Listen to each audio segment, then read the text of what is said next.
Renting for another year or two at $3,000 per month is $72,000 over the course of 2 years. $72,000 over the course of 2 years in rent.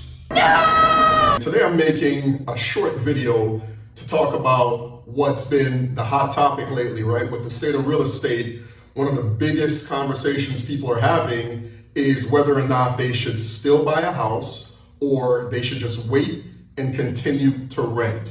And that's what I'm going to discuss with you today, because you guys already know, if you've watched my videos before, you know that I am firmly on the side of owning real estate, no matter what the market looks like. If you are a first-time home buyer, if you don't own a home right now, you should buy a house. Rates were ridiculously low a year ago. It was historic. Just to give you some perspective, in the late 80s, early 90s, interest rates were in the 8s. Now, in Miami, Fort Lauderdale, West Palm Beach, overall median rent is $2,988. A 2-bedroom median rent is $3,415, right? That's where we are for rent for a 2-bedroom, right? This is not some, 4-bedroom, 3-car garage with a pool on a lake home. This is a regular 2-bedroom, and that's what you're gonna have to pay for it. Now let's compare that, and I'm gonna pull up the mortgagecalculator.org website here, so we can compare what a single family home around $350 at the average interest rate would run you on your mortgage. All right, so let's do the math. I punched in some numbers before. We're gonna do $350,000. You can still find homes in West Palm Beach, Fort Lauderdale for $350,000. 3-bedroom, 2-car garages. They're becoming increasingly more difficult to find, but you can still find them. So let's say $350,000. All right, we're gonna do conventional. All right, so you will need to put down at least 5%. So we're gonna say, what is today's average interest rate? Let's do mortgage rate as of today, and we know it keeps climbing, right? Let's refresh. All right, so average interest rate, all right, with 5%, Florida, and we're gonna say, let's say you don't have perfect credit. Let's say you have a 680 credit score, all right? All right, so about 6%, 6.053. And obviously, folks, this depends on your credit. Do not take this as a quote. It depends on credit. It depends on your debt to income. It depends on there's so many other factors that goes into figuring out what your interest rate and actual payments are. These are rough estimates, just to give you an idea of a comparison between renting versus buying a house, even in today's market where home prices are higher and interest rate is going up. 6.053, which is what we just got. We've got 30 years. That's right, start date. We're gonna say, let's say your property taxes are, we'll use $3,600. You will need private mortgage insurance. And we're gonna say your homeowner's insurance is gonna be about $2,000. All right, so now let's calculate.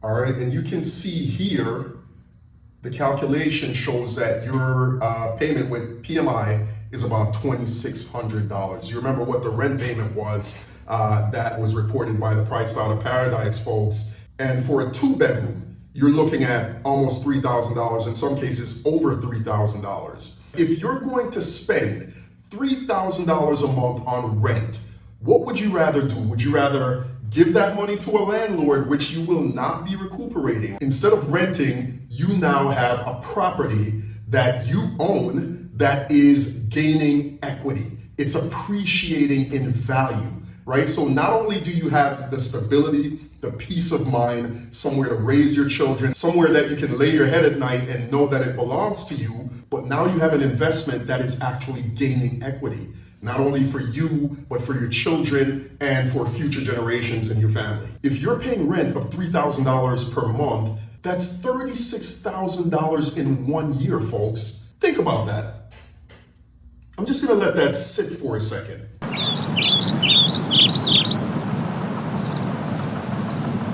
Now I have to maintain a home. Now I have to pay if something breaks. Yeah, it's yours, right? It's your house, and you will have to, if the AC breaks, yeah, you're gonna have to pay for that, right? I remember speaking to a client a couple of years ago, and she was like, man, I miss not being able to call maintenance and just have them come fix the AC and, replace the filter, or if the water heater goes, I can just call them up and I don't have to worry about it. Just like anything else you own, your car, you've got to maintain your car, right? You bought your car. Most people buy their cars and they don't rent them, right? Because they know that it would just be nonsensical to rent a car that you need to go to work every day, right? The other con to owning a home that folks talk about is the lump sum down payment that you'll have to come up with. By the way, I did a video explaining how you can buy a home with zero money out of pocket, zero down. You can check out that video right here. But with regard to the money down, you're buying one of the biggest investments, underline on investment, that you'll probably ever purchase in your whole life.